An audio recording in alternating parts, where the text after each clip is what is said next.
Hello and welcome to the show today. Today we are going to be asking Kat 10 questions about her father or any questions that you came up with. I'm not exactly sure. I was just handed a bunch of cards. So we will see what these questions are. Kat, are you ready to answer 10 questions? I guess so, yeah. Okay, so since I'm asking the questions, I'm going to go ahead and ask them in any order that I want. So first question is, and for the folks at home, just remind them who your father is. Oh, okay. So I'm Kat DeLorean, and you're here listening to the DeLorean Legacy Project. And we're going to answer some questions that are the most frequent questions that I am asked. And some of these questions actually came from interaction with fans on Facebook. So we're going to answer some of the most frequent questions that I get. That's where these came from. Question number one. Did you ever borrow your father's car? I did. I borrowed all of my father's cars with his encouragement. Since I was very young, my father always encouraged me to drive all the cars that we had. My first car was probably when I was about 7, I think. He built me a kit car. That was technically his car. I borrowed it all the time when I was 7 and drove it around the farm. But I used to drive his NSX all the time. He actually taught me how to drive stick shift on it, which was a pretty cool way to learn how to drive stick shift. So, Well, what color was that NSX? there were multiple cars. There's one of the most well known is the banana yellow one, but he also had a red one as All right. well. Well, you know how I feel about yellow cars. Question number 2. This is actually a multi-part question, so I'm going to break it down. Do you own a DMC-12? I do not yet, at least. Would you ever want to own a DMC? I do now. For a long time I didn't, because I used to have the very simple answer that to the question, do you own a DeLorean? I would always say, if there was an iconic representation of your entire life falling apart, would you park it in your driveway? That usually ended that question right there. Over the years, I've gotten to know all of the people who've cherished these cars for the past 40 years. They kept them alive. They've loved them. They all look pretty much brand new. And it's through the fans and the community that I've reconnected with the car. And now I would really like to have one, because to me it's a representation of hope and dreams, and everybody's hope and dreams, and daring to achieve them. Well, I know the answer to this question, but I'll go ahead and ask for the folks at home. Yeah, would that be a manual or an automatic? Manual, absolutely manual. All right. Now, this one I don't know the answer to, but and it should be interesting to find out. Would you prefer a stock or a Back to the Future DMC? When I saw this question, I thought a lot about it. I love this question because I've actually never been asked this question. I might have been asked this question. So if you asked me this question, I'm saying I never asked it. I'm sorry. I don't remember being asked this question. I think it'd be cool to have both for different reasons. I couldn't really decide. Of course, I'd love a stock DeLorean because I love what it is and what it represents. And to me, having a stock DeLorean would be having an iconic representation of my father's dream. Whereas having the Back to the Future DeLorean would just be fun. That'd just be cool. I mean, it's a Back to the Future DeLorean. Oh, plus, it would always remind me that when you first met Dad, that I asked you if there was anything you ever wanted to ask him, and you said yes. I wanted to know how he came up with the flux capacitor. Now, having already married me and never yet met your father-in-law, who happens to be John DeLorean, I told you should ask this question, and you said no way. But I encouraged you to, and you were brave enough to, and he went right into answering the question as if he invented the flux capacitor. Fell off the toilet and the whole 9 yards. And I think that I couldn't ask for a better introduction to who the person my father was, nor could I have asked for a better way to introduce who you are to him. So I think that a Back to the Future DeLorean would forever remind me of that moment. So uniquely, I would want it for that specific reason. I could understand that. No, I think I'd go with Back to the Future just because to see the look on a kid's face, the awe and excitement. It's just fun. I mean, the car by itself does that. Yeah. But the Back to the Future element, it just raises it to a different level, in my opinion. All right, that was great. Question number 3. I'm going to kind of switch gears away from the DMC for a moment and ask you, do you own any other car created by your father? Oh. Okay, yes, I own a 1998 WS6, original owner, and actually to get this car, the first time I decided I wanted this car, I saw the ad in a magazine, and for those of you who don't know, this is a paper thing that flips. It has pictures and ads in it. We used to have it long before the internet was so popular. This is how people sold things, and in the magazine it said, to a bug it's a 350 horsepower blender, and I fell absolutely in love with the mean look of the car. It was love. It was literally love at first sight. And at the time, the car was incredibly difficult to get where I was living, which was in New York City. And I very much wanted a black manual WS6. And I looked everywhere. Again, this was before the days of ubiquitous internet. The internet was there, but it was not what it is today. And finding this car actually involved calling on the telephone multiple dealers within the tri-state area. At the time I was living in New York City. I could not find one for the life of me. I tracked one down. It was a white convertible. No way. And so I was talking to my father, and I expressed to him my incredible desire to find this car. And I hung up the phone with him. I talked to my father every day. And so this was the conundrum of the day. I can't find this car. And I get a call from him a little while later. It's been forever, so I don't know how much later. And he tells me that he contacted an old dealer of his who was able to track down a black one. It happened to be automatic, but he was able to find me this car, which was impossible to find at the time. I had to call John DeLorean himself and ask for a favor, although I didn't ask for it. He just did it. And the dealer was in Akron, Ohio. And so we drove, it was almost exactly 500 miles because it was the perfect break-in to drive it home. Although driving a perfect break-in home 500 miles from the dealer is actually sort of brutal, but it was at least a nice drive. And when I got the car home, I'll never forget, I was so excited to show it to my dad. And I never really appreciated the experience that happened until much later in my life. The look on his face, the time he took to walk around the car, to sit in the car, to touch the steering wheel, to appreciate every little detail of this beautiful machine that I brought home. And after he gets out of the car, or I want to say in my head, I see him still sitting in the car with his hand on the steering wheel looking at me and saying, I named this car. Did you know that?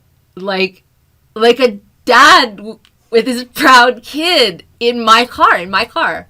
And so, I mean, this car, those who know me, this car has incredible meaning. There's definitely I'm way too attached to my car scenario going on. But there's a lot tied up in it's not only the first car that I bought with my own money and earned and fell in love with and tracked down. There's a lot of my dad in that car for a lot of reasons. So yes, I own another one of his creations. It is that car. And it is the only thing that I love almost just as much as you and the kids. Well, a follow-up to that question, what is the next vehicle of your father's that you plan on purchasing? Oh, that would be, I would like a 66 Tri-Power in midnight blue in the right state of disrepair to be saved from. That is the correct answer. On to question number 4. This is quick. Cats or dogs? Oh, both? Well, that's not really an answer.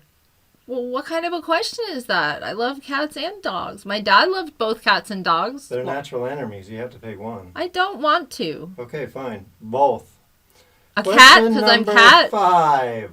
What is your favorite, or let's say, what is one of your favorite memories of your father? Oh, okay. So when I first saw this question, I thought about it. So I actually get this question a lot, and people generally ask this question looking for, you ask this question and you're looking for some kind of fun story, a really cool anecdote, and I've got a lot of those. But truly, one of and all of the many favorite memories of my father are sitting on the couch playing gin.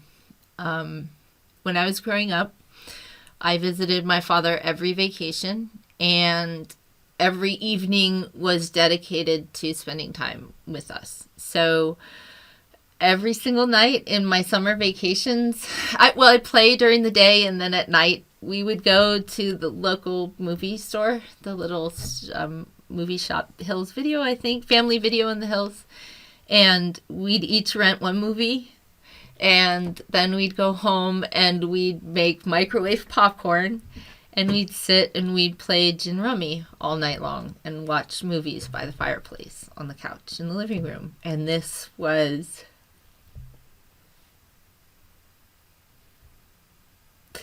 It was every day. And when I grew up, my first apartment in New York, he gave me the couches that the couches that used to be in our apartment in New York City. And they were covered in velvet. And on these couches were 2 worn spots, a big one where his butt sat and a little one where my butt sat. Every time I looked at the worn out couch, I thought of my favorite memories of my dad. Which was just a boring old sitting on a couch every single night watching Harley Davidson and the Marlboro Man and whatever movie Chuck Norris had made in his lifetime. Well, we want to be able to get through the interview, so we'll Sorry. go ahead and go on to the next question, but that's an amazing memory. Thank you. Number 6, and this is a 2-part question. Would you like to visit the DMC factory In Ireland? in Yes. Ireland as an adult? Oh, yes. Yes. I consider a trip to Ireland a pilgrimage I need to make in my lifetime. I've always thought that. My father was proud of what he was able to accomplish, but we didn't really sit down and talk a lot about the car. My brother brought it up in the interview we did yesterday. It just wasn't something we sat and talked to our dad about. I hope people can kind of figure out that why or understand that. Just seemed like not the thing. But when he did talk about it, he talked about what he was able to do for the people in Ireland. And he talked about what he felt would have happened if he was able to continue and succeed. And it was, I've mentioned this before, but it was last year, I believe we were watching the news. They were talking to a man from Northern Ireland about Brexit, and he was worried that the factories would leave because the factories were what brought people together to work together, and it ended the Troubles. That's what he said. And I heard that, and my heart danced just a little, knowing that my father was that much ahead of his time, because that's what he would tell me. And so I've always felt drawn Ireland is, let's not discount the fact that Ireland is amazing. But I've always felt like it's one of those things, not even a bucket list thing. It's something I have to do before the end of my life. And I'd really just like to see it. And, I did buy accidentally a house in Antrim, so there's that. Well, you kind of answered the second part of that, and that was how did your father feel about the factory and some of his thoughts on that. Anything you want to add to that? I just remember that he told me that his favorite memory of the whole experience was when the first time he was able to go back and see that things were getting better. That was his favorite memory of the whole thing. Yeah. Question number 7. What were your father's thoughts on the Back to the Future use of the car? He loved it. He sent them a letter that said thank you. He just thought it was a really fortunate and unfortunate thing, right? So he thought it was amazing and incredible, and it was such an honor. But my goodness, if it had only just happened just a little bit sooner. Yeah.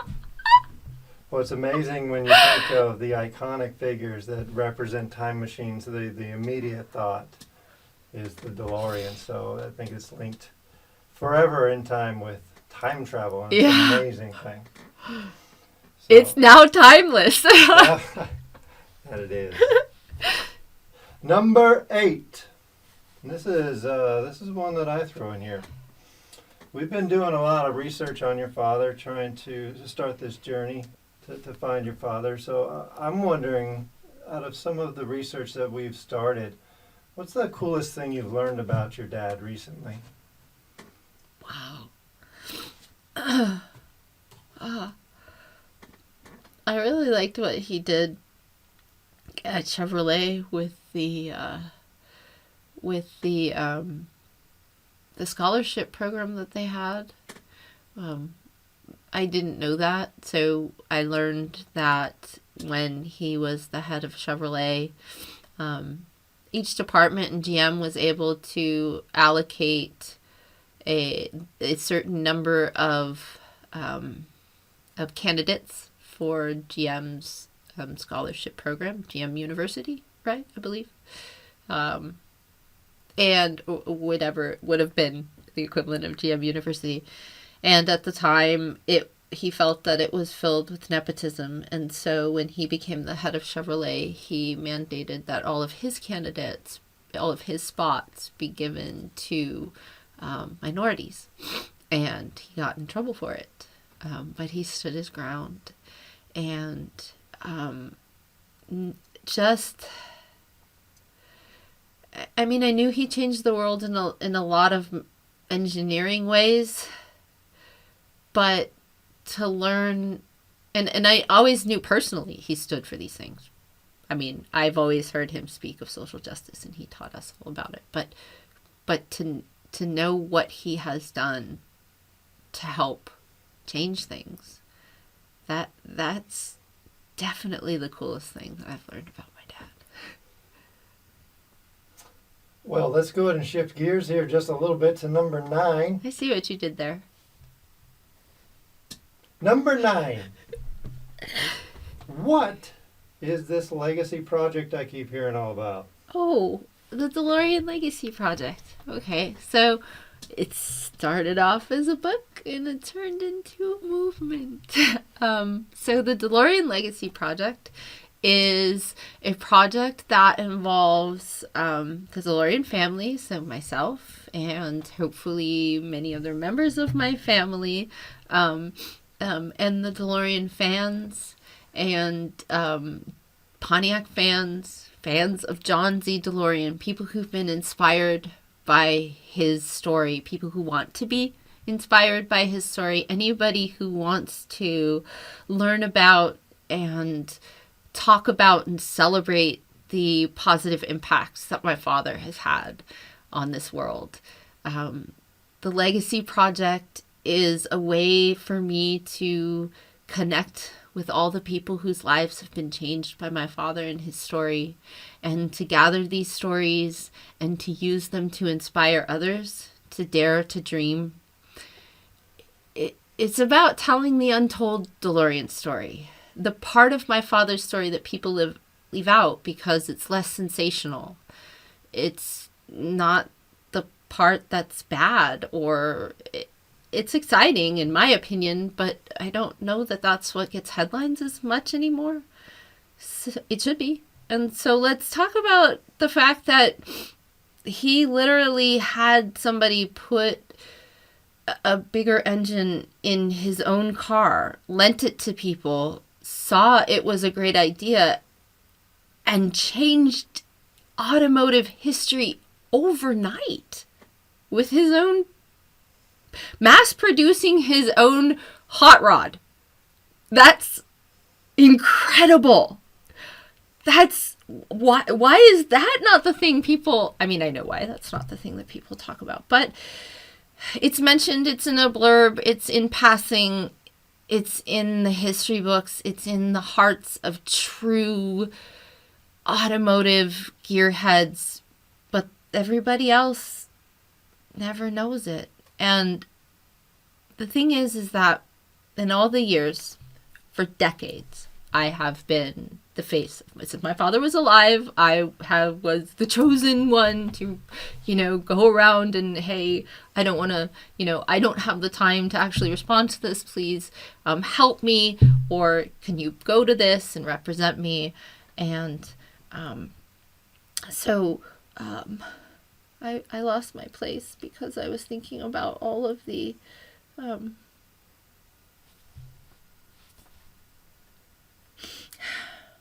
I'm sorry.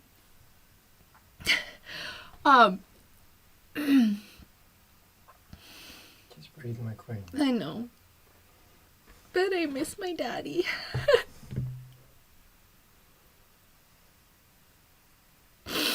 Over the years,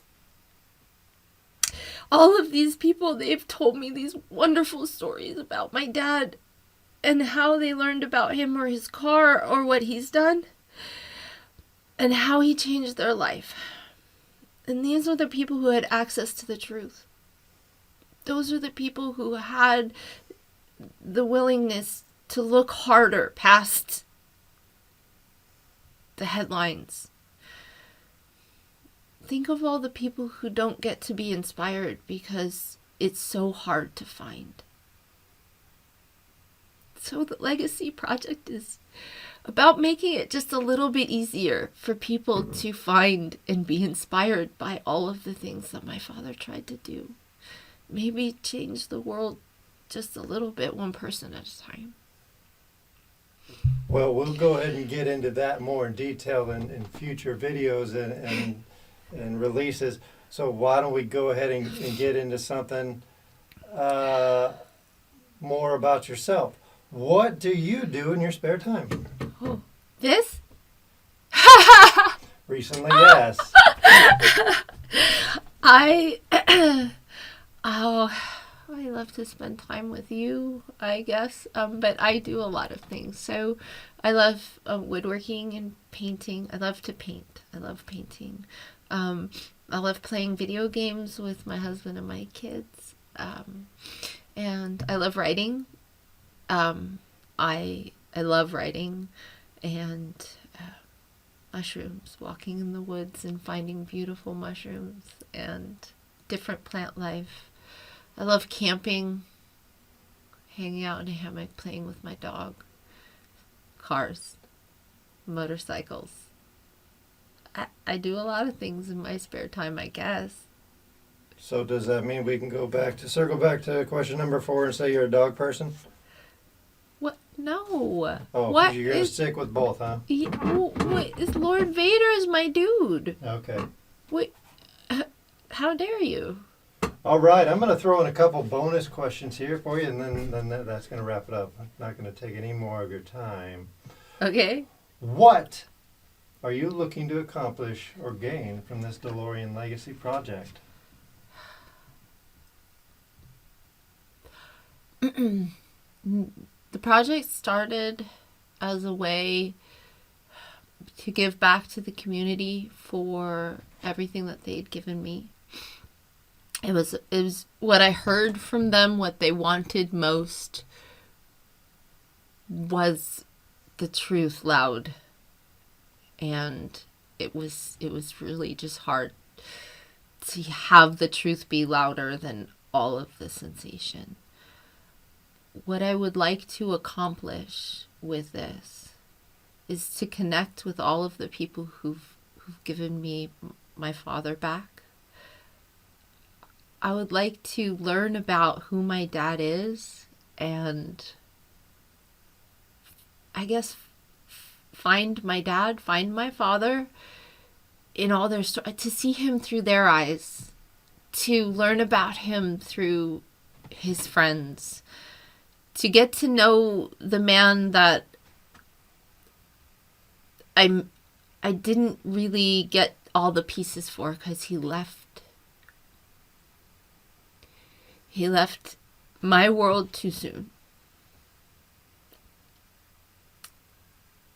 I'm hoping that through these efforts and through all of this together, that we can do some things to help create some of the social impact change that my father looked to accomplish in his lifetime, and use some of this to help bring a little bit of light in these very difficult times, and some hope to people when a lot of things feel pretty hopeless right now. And that can be through small moments of joy, driving your DeLorean down the road so the children smile. I really just want to accomplish a little bit of humanity, because it's been a rough couple of years, and I think we could all use just a little bit of it. That we can. That we can. I'm going to ask you one more question, and that's going to wrap it up. Do you ever sit back and think, gee, I wish my dad had stayed at GM. I could have a couple of Corvettes in the driveway and never have to think about money again. Okay, so the first one, yes. I never actually really thought about the second one too much. My dad didn't really raise us that way. But the day I learned that he once had 7 Corvettes in the driveway and a dude whose job it was to just wash them all day long, that day I definitely wished he had stayed at GM. It was a fleeting moment, though, because recently I called Mr. J. Alex, and I had a conversation with him. He was gracious enough to give me some of his time. And during our conversation, I thanked him, oddly enough, because I was able to spend time with my father. You might want to remind the folks who Jay.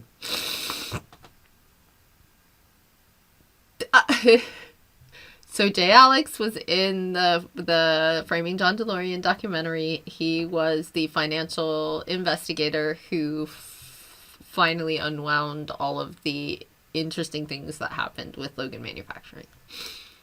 All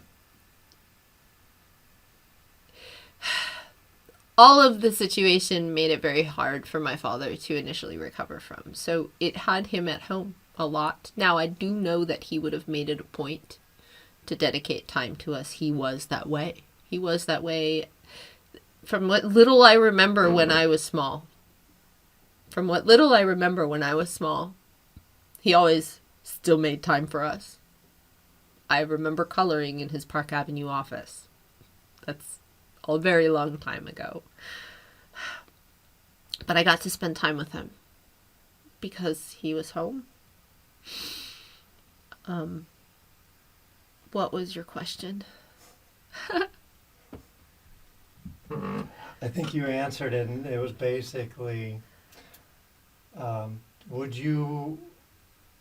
is there ever a time where you wish your father would have stayed at GM? Oh, yeah. Versus having your father at home to be there with. Yeah. So it's the whole, I don't have to worry about money again, I got all these Corvettes, compared to I get to spend all my time with my dad. I wouldn't trade the time with my father for anything in the world. Nothing. Well, that's all the questions I have. You want to wrap this video up? Sure. Wrap it up. What do I need? Do I have to put a bow? Bye.